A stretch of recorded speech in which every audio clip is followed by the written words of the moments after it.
Tomat Lycopersicum esculentum merupakan salah satu komoditas hortikultura yang memiliki nilai ekonomi tinggi serta memiliki peranan penting dalam menunjang ketersediaan pangan serta untuk mencukupi kebutuhan gizi masyarakat.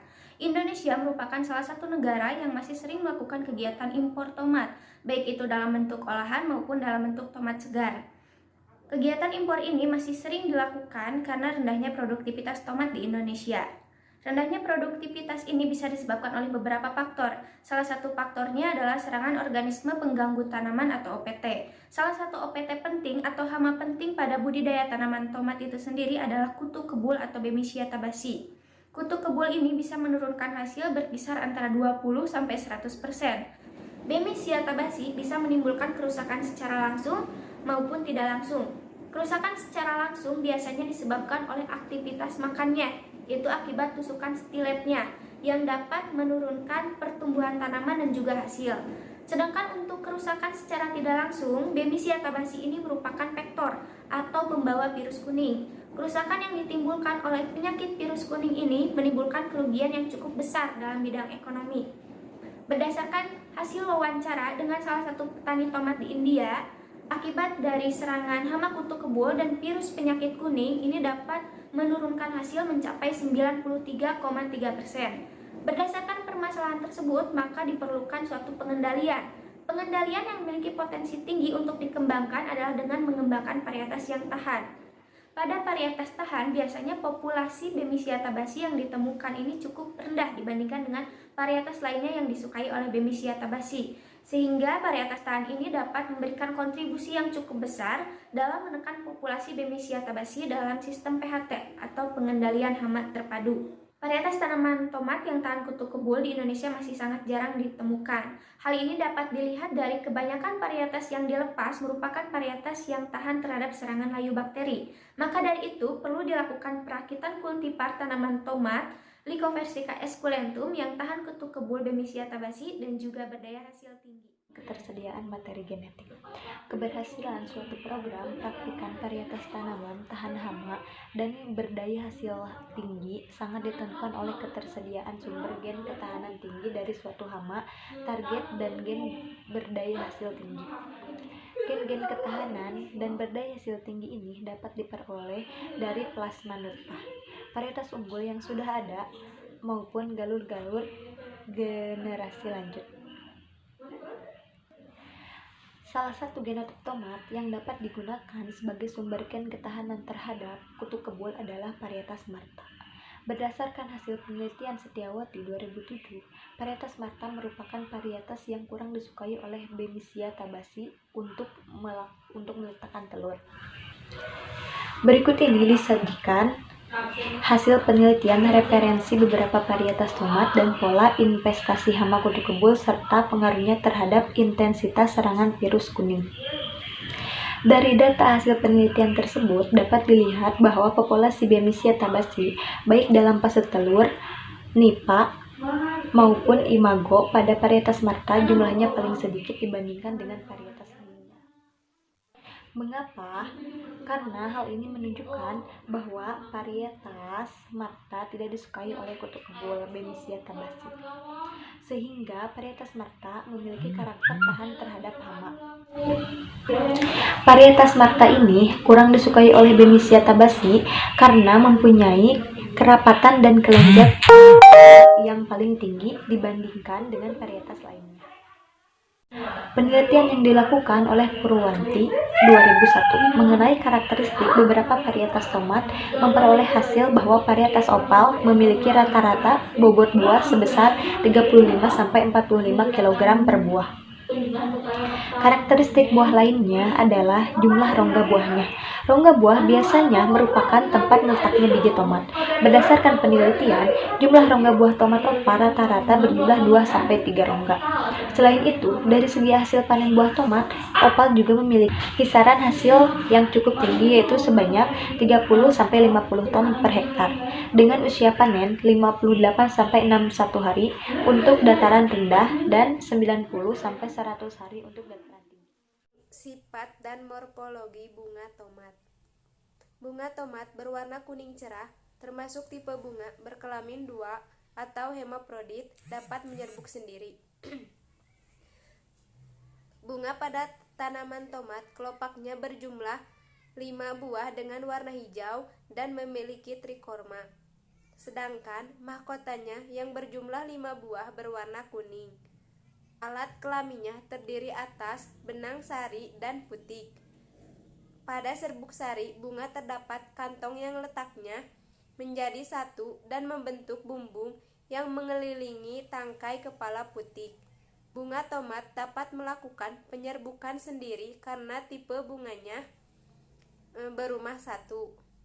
Meskipun demikian, tidak menutup kemungkinan terjadi penyerbukan silang. Bunga tomat merupakan bunga yang lengkap. Morfologi bunga tomat terdiri dari mahkota bunga atau karpel atau korola, benang sari atau stamen yang merupakan alat kelamin jantan, terdiri dari kepala sari atau anter, tangkai sari atau filamen, kelopak bunga atau kaliks atau sepal, karpel atau putik atau pistilum yang merupakan alat kelamin betina, terdiri dari stigma atau kelopak putik, stilus atau tangkai putik, opari atau bakal buah. Opari terdapat di dalam putik atau karpel atau pistilum. Sedangkan untuk opulum atau bakal biji terdapat di dalam karpel yang tertutup. Hibridisasi atau persilangan merupakan penyerbukan silang secara buatan antara dua tetua yang berbeda susunan genetiknya. Teknik hibridisasi buatan pada tanaman tomat ada beberapa tahap. Tahap yang pertama adalah persiapan alat dan bahan. Alat yang digunakan diantaranya yang pertama itu ada pinset. Pinset ini merupakan alat yang paling penting atau paling utama dalam proses persilangan tomat. Kenapa? Karena pinset ini memiliki fungsi dalam proses kastrasi, emaskulasi, ekstraksi polen sampai dengan polinasi. Kemudian yang kedua itu ada kertas label, benang, dan spidol. Itu merupakan alat-alat yang berperan dalam proses pelabelan. Kemudian yang ketiga itu ada wadah yang digunakan untuk menampung bunga jantan ketika proses ekstraksi polen. Sedangkan untuk bahan, yang pertama ada tanaman yaitu berupa bunga tetua jantan dan bunga tetua betina yang minimal berasal dari dua genotip yang berbeda. Di sini genotip yang digunakannya itu adalah genotip tomat yang tahan terhadap kutu kebul yaitu Parietas marta dan genotip tomat yang berdaya hasil tinggi yaitu Parietas opal. Tahapan kedua adalah kastrasi dan emaskulasi. Kastrasi merupakan proses pembersihan bunga dari serangga, kotoran, mahkota, kelopak, atau apapun itu yang dianggap dapat mengganggu kegiatan emaskulasi. Adapun yang dimaksud dengan emaskulasi merupakan proses pembuangan alat reproduksi jantan dari bunga tetua betina sebelum terjadi selping. Jadi, proses kastrasi dan emaskulasi ini terjadi pada bunga tetua betina. Bunga yang paling tepat untuk dilakukan proses kastrasi dan emaskulasi ini memiliki beberapa ciri. Cirinya tersebut diantaranya adalah yang pertama, bunganya itu masih menguncup, kemudian anter atau kepala sarinya belum pecah atau mengeluarkan polen. Selanjutnya mahkotanya itu baru membuka sedikit dan warna mahkotanya itu kuning kehijauan. Selanjutnya untuk prosedur dari kastrasi dan emaskulasi. Langkah pertama adalah sterilisasi pinset menggunakan alkohol 70%. Langkah kedua adalah melakukan kastrasi, yaitu membuang mahkota atau kelopak bunga dengan menggunakan ujung pinset yang runcing. Kemudian langkah ketiga adalah melakukan emaskulasi, yaitu membuang alat reproduksi jantan dari bunga tetua betina sehingga nanti yang disisakannya itu hanya alat reproduksi betinanya saja, yaitu hanya putiknya saja. Setelah melalui 3 tahapan tersebut, maka bunga sudah siap untuk dilakukan polinasi atau penyerbukan.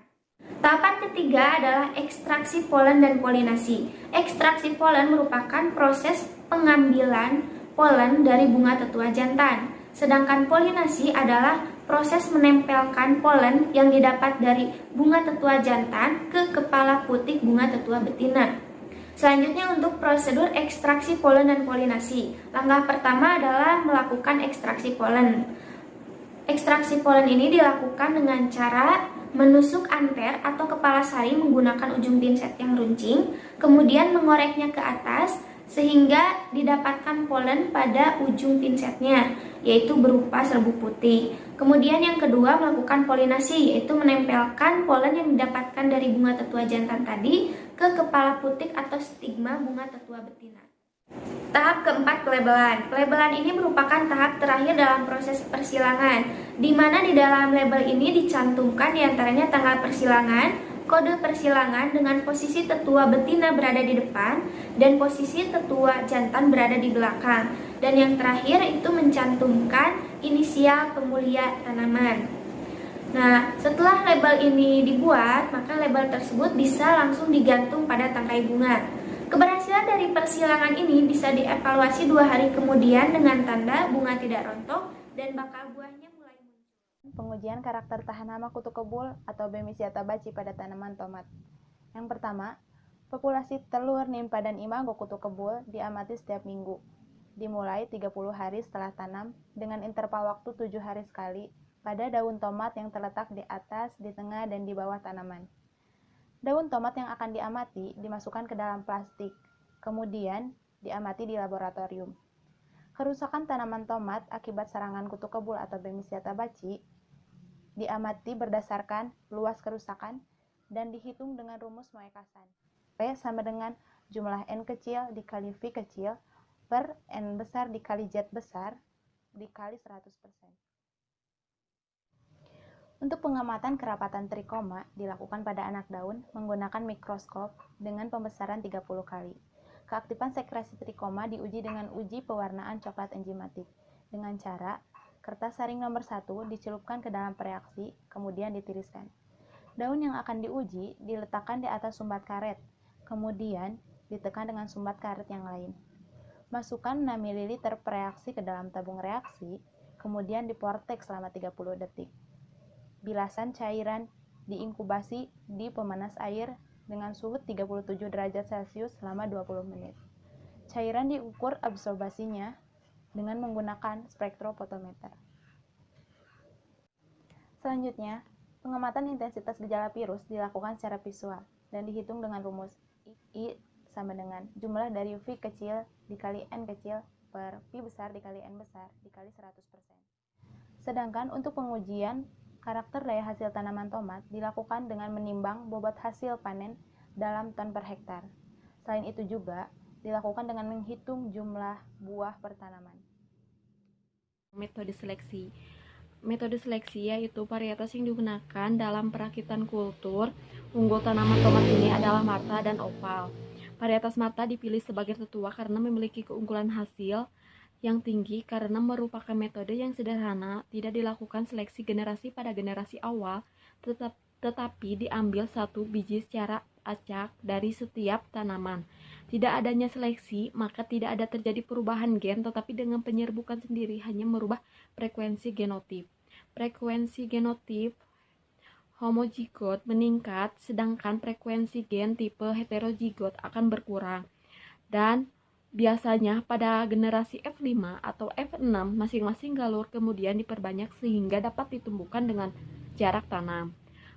Beberapa lokasi ada beberapa macam lingkungan yaitu buat persilangan antara tetua yang memiliki sifat keunggulan. 1. Tanaman seluruh benih F2 yang dihasilkan pada saat panen, ambil 1 biji F3 dari setiap tanaman dan campur.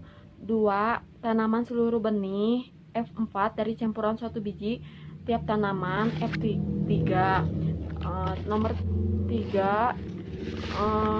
Tanaman dari barisan seluruh benih F5 yang dihasilkan dari tanaman F4 terpilih. 4. Tanaman benih F6 yang dihasilkan dari galur F5 terpilih ke petakan-petakan untuk pembanyakan benih F7. 5. Lakukan uji daya hasil pendahuluan atau UDHP yang menyatakan varietas dengan beberapa ulungan. 6. Lakukan uji daya hasil lanjut atau UDHL yang menyertakan varietas pada berbagai kondisi lingkungan.